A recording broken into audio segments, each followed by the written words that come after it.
ಕನ್ನಡ ರಾಜ್ಯೋತ್ಸವದ ಮಾಸದಲ್ಲಿ ಕನ್ನಡ ನಾಡು, ನುಡಿ, ಸಾಹಿತ್ಯ, ಕಲೆ, ವಿಜ್ಞಾನ, ಆಧ್ಯಾತ್ಮಿಕ ಕ್ಷೇತ್ರದ ಹಿರಿಯ ಸಾಧಕ ಕನ್ನಡಿಗರನ್ನು ಪರಿಚಯಿಸುವ ಕಾರ್ಯಕ್ರಮವೇ ಕನ್ನಡದ ಕಣ್ಮಣಿಗಳು.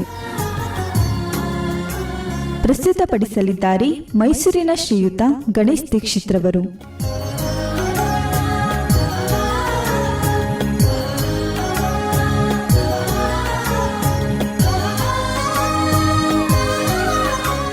ಆತ್ಮೀಯ ಕೇಳುಗರೆ, ಕರ್ನಾಟಕ ರಾಜ್ಯೋತ್ಸವ ಮಾಸದ ಶುಭಾಶಯಗಳು. ಇಂದು ಕರ್ನಾಟಕದ ಕಣ್ಮಣಿ, ಕನ್ನಡದ ಅನರ್ಘ್ಯ ರತ್ನ ಫೀಲ್ಡ್ ಮಾರ್ಷಲ್ ಜನರಲ್ ಕೊಡಂದೇರ ಮಾರಪ್ಪ ಕಾರ್ಯಪ್ಪನವರ ಪರಿಚಯ ಮಾಡಿಕೊಳ್ಳೋಣ. ಕಾರ್ಯಪ್ಪನವರು ಭಾರತೀಯ ಸೇನೆಯ ಮೊದಲ ಕಮಾಂಡರ್ ಇನ್ ಚೀಫ್ ರವರು. ಶಿಸ್ತಿನ ಸಿಪಾಯಿ, ಅಪ್ಪಟ ದೇಶಭಕ್ತ ಎಂದೇ ಗುರುತಿಸಿಕೊಂಡವರು ಕಾರ್ಯಪ್ಪನವರು. ಅವರು ಫೀಲ್ಡ್ ಮಾರ್ಷಲ್ ಎಂಬ ಉನ್ನತ ಶ್ರೇಣಿಯನ್ನು ಪಡೆದ ಇಬ್ಬರು ಭಾರತೀಯರಲ್ಲಿ ಒಬ್ಬರು. ಮತ್ತೊಬ್ಬರು ಫೀಲ್ಡ್ ಮಾರ್ಷಲ್ ಸ್ಯಾಮ್ ಮಾಣಿಕ್ಷಾರವರು. ಕಾರ್ಯಪ್ಪನವರ ಜನನ 28 ಜನವರಿ 1899ರಲ್ಲಿ ಇಂದಿನ ಕೊಡಗು ಜಿಲ್ಲೆಯ ಶನಿವಾರ ಸಂತೆಯಲ್ಲಿ ಸಾಮಾನ್ಯ ರೈತ ಕುಟುಂಬದಲ್ಲಿ ಆಯಿತು. ಇವರ ಪ್ರಾಥಮಿಕ ಹಾಗೂ ಪ್ರೌಢ ಶಿಕ್ಷಣ ಮಡಿಕೇರಿಯ ಸೆಂಟ್ರಲ್ ಹೈಸ್ಕೂಲ್ನಲ್ಲಿ ಆಯಿತು. ಅನಂತರ ಚೆನ್ನೈನ ಪ್ರೆಸಿಡೆನ್ಸಿ ಕಾಲೇಜಿಗೆ ಉನ್ನತ ಶಿಕ್ಷಣಕ್ಕೆ ಸೇರಿದರು. ಇವರಿಗೆ ಸೇನೆಯಲ್ಲಿ ಸೇವೆ ಸಲ್ಲಿಸುವ ಕನಸು, ಹಂಬಲ ಇತ್ತು. ಹಾಗಾಗಿ ಇಂದೂರಿನ ಡೈಲಿ ಕೆಡೆಟ್ ಕಾಲೇಜಿಗೆ ಅರ್ಜಿ ಸಲ್ಲಿಸಿದರು. ಸುಮಾರು 70 ಮಂದಿ ಅರ್ಜಿ ಸಲ್ಲಿಸಿದ್ದರಲ್ಲಿ ಇವರು 42ನೇಯವರಾಗಿ ಸೇನಾ ಶಿಕ್ಷಣಕ್ಕೆ ಆಯ್ಕೆಯಾದರು. ಅಂತೆಯೇ 7ನೇ ಪದವಿಯನ್ನು ಕೂಡ ಪಡೆದರು. ಅನಂತರ 1919ರಲ್ಲಿ ಭಾರತೀಯ ಸೇನೆಗೆ ಸೇರಿದರು. ಇವರು 2ನೇ ವಿಶ್ವ ಸಮರದಲ್ಲಿ ವಿವಿಧ ಕಡೆಗಳಲ್ಲಿ ಸೇವೆ ಸಲ್ಲಿಸಿದ ಕನ್ನಡಿಗ ಸೇನಾನಿ. ಇರಾಕ್ ಮತ್ತು ಸಿರಿಯಾದಲ್ಲಿ, ಅನಂತರ ಬರ್ಮಾದಲ್ಲಿ ಕೂಡ ಕಾರ್ಯನಿರ್ವಹಿಸಿದ್ದಾರೆ. ಅಂದು ಒಂದು ಸೇನಾಪಡೆಯ ನೇತೃತ್ವ ವಹಿಸಿದ ಮೊದಲ ಭಾರತೀಯ ಅಧಿಕಾರಿ ಎಂದೆನಿಸಿಕೊಂಡರು. ಭಾರತದ ಸ್ವಾತಂತ್ರ್ಯ ನಂತರ ಮೊದಲ ಕಮಾಂಡರ್ ಇನ್ ಚೀಫ್ ಆಗಿ ನೇಮಕಗೊಂಡರು ಇವರು. ಅಂದಿನ ಬ್ರಿಟಿಷ್ ಆಡಳಿತ ಸಮಯದಲ್ಲಿ ಒಂದು ಬೆಟಾಲಿಯನ್ಗೆ ಕಮಾಂಡ್ ಮಾಡಿದ ಮೊದಲ ಭಾರತೀಯ ಅಧಿಕಾರಿ ಎಂದೆನಿಸಿಕೊಂಡವರು. ಭಾರತೀಯ ಸೇನೆಯನ್ನು ಆಧುನೀಕರಣಗೊಳಿಸುವಲ್ಲಿ ಪ್ರಮುಖ ಪಾತ್ರ ವಹಿಸಿದ್ದಾರೆ ಇವರು. 1925ರಲ್ಲಿ ಯುರೋಪ್, ಅಮೆರಿಕ, ಜಪಾನ್, ಚೀನಾ ಮುಂತಾದ ದೇಶಗಳಲ್ಲಿ ಪ್ರವಾಸ ಮಾಡಿ ಅಲ್ಲಿನ ದೇಶವಾಸಿಗಳೊಂದಿಗೆ ಹಾಗೂ ಯೋಧರೊಂದಿಗೆ ಸಮಾಲೋಚನೆ ನಡೆಸಿ ಬಂದರು. 1927ರಲ್ಲಿ ಕ್ಯಾಪ್ಟನ್ ಆಗಿ ಬಡ್ತಿ ದೊರೆಯಿತು.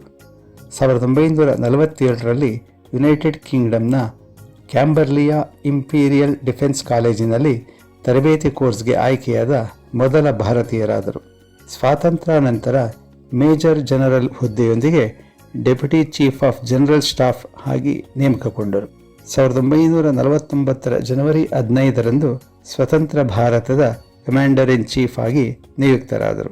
ಇವರಿಗೆ ಅಮೆರಿಕದ ಅಧ್ಯಕ್ಷ ಶ್ರೀ ಹ್ಯಾರಿ ಎಸ್ ಟ್ರೂಮನ್ ರವರು order of the chief commander of the legion of merit ಪ್ರಶಸ್ತಿಯನ್ನು ನೀಡಿದ್ದಾರೆ.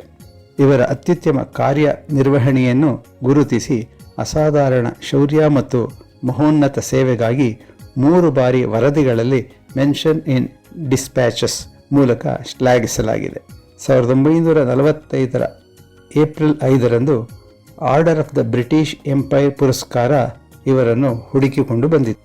1947ರಲ್ಲಿ ಜಮ್ಮು ಮತ್ತು ಕಾಶ್ಮೀರಕ್ಕಾಗಿ ನಡೆದ ಕದನದಲ್ಲಿ ತಮ್ಮ ಅನುಭವ ಜ್ಞಾನವನ್ನು ಚೆನ್ನಾಗಿ ಬಳಸಿಕೊಂಡು ಭಾರತ ಯಶಸ್ವಿಯಾಗಲು ಕಾರಣೀಭೂತರಾದರು.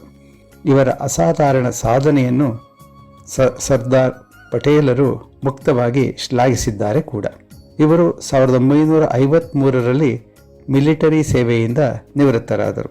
1986ರಲ್ಲಿ ಇವರಿಗೆ ಫೀಲ್ಡ್ ಮಾರ್ಷಲ್ ಗೌರವ ದೊರಕಿತು. 1965 ಮತ್ತು 1971ರಲ್ಲಿ ಭಾರತ ಪಾಕಿಸ್ತಾನದೊಂದಿಗೆ ನಡೆದ ಕದನ ಸಮಯದಲ್ಲಿ ಭಾರತೀಯ ಮಿಲಿಟರಿ ವ್ಯವಹಾರಗಳಲ್ಲಿ ಸಕ್ರಿಯವಾಗಿ ಸೇವೆ ಸಲ್ಲಿಸಿದವರು ಇವರು ನಾವು ಅಸಾಧ್ಯವಾದುದನ್ನು ಈಗಲೇ ಸಾಧಿಸೋಣ, ಕಷ್ಟಕರವಾದುದನ್ನು ಆಮೇಲೆ ನೋಡಿಕೊಳ್ಳೋಣ ಎಂಬ ಧ್ಯೇಯ ವಾಕ್ಯವನ್ನು ಸಂಪೂರ್ಣವಾಗಿ ತಮ್ಮ ಜೀವನದಲ್ಲಿ ಅಳವಡಿಸಿಕೊಂಡಿದ್ದವರು. ಅಲ್ಲದೆ ಸೇನೆ ಯಾವತ್ತೂ ರಾಜಕೀಯಕ್ಕೆ ಒಳಗಾಗಬಾರದು ಮತ್ತು ಸರ್ಕಾರದ ಆದೇಶಗಳನ್ನು ಪಾಲಿಸಬೇಕು ಎಂದು ನಂಬಿದವರು ಇವರು. ಭಾರತ ತನ್ನ ಮಿಲಿಟರಿ ಅವಶ್ಯಕತೆಗಳನ್ನು ಪೂರೈಸಲು ತಾನೇ ಶಕ್ತಿಶಾಲಿಯಾಗಬೇಕು, ಅಂದರೆ ಆತ್ಮನಿರ್ಭರತೆ ಹೊಂದಬೇಕು ಅಥವಾ ಸ್ವದೇಶಿ ಆಗಬೇಕು ಎಂದು ಪ್ರತಿಪಾದಿಸಿದವರು ಇವರು. United service institution of India ಸಂಸ್ಥೆ ಇವರ ಹೆಸರಿನಲ್ಲಿ 1995ರಲ್ಲಿ ಪ್ರಾರಂಭ ಮಾಡಿ ಅಂದಿನಿಂದ ವೀರ ಸೇನಾನಿಗಳನ್ನು ಗುರುತಿಸಿ ಗೌರವ ನೀಡುತ್ತಿದೆ ಕೂಡ. ಇದು ಜನರಲ್ ಕಾರ್ಯಪ್ಪನವರಿಗೆ ಇಂದಿಗೂ ಸಲ್ಲುತ್ತಿರುವ ಗೌರವ. 1953ರಿಂದ 1956ರವರೆಗೆ ಆಸ್ಟ್ರೇಲಿಯಾ ಮತ್ತು ನ್ಯೂಜಿಲೆಂಡ್ಗೆ ಭಾರತೀಯ ಹೈಕಮಿಷನರ್ ಆಗಿ ಸೇವೆ ಸಲ್ಲಿಸಿದ ಕೀರ್ತಿ ಈ ಮಹಾನ್ ಕನ್ನಡಿಗರದು. ಇಂತಹ ಫೀಲ್ಡ್ ಮಾರ್ಷಲ್ ಜನರಲ್ KM ಕಾರ್ಯಪ್ಪನವರಿಗೆ ನಮ್ಮ ನುಡಿ ನಮನಗಳು. ಎಲ್ಲರಿಗೂ ಧನ್ಯವಾದಗಳು.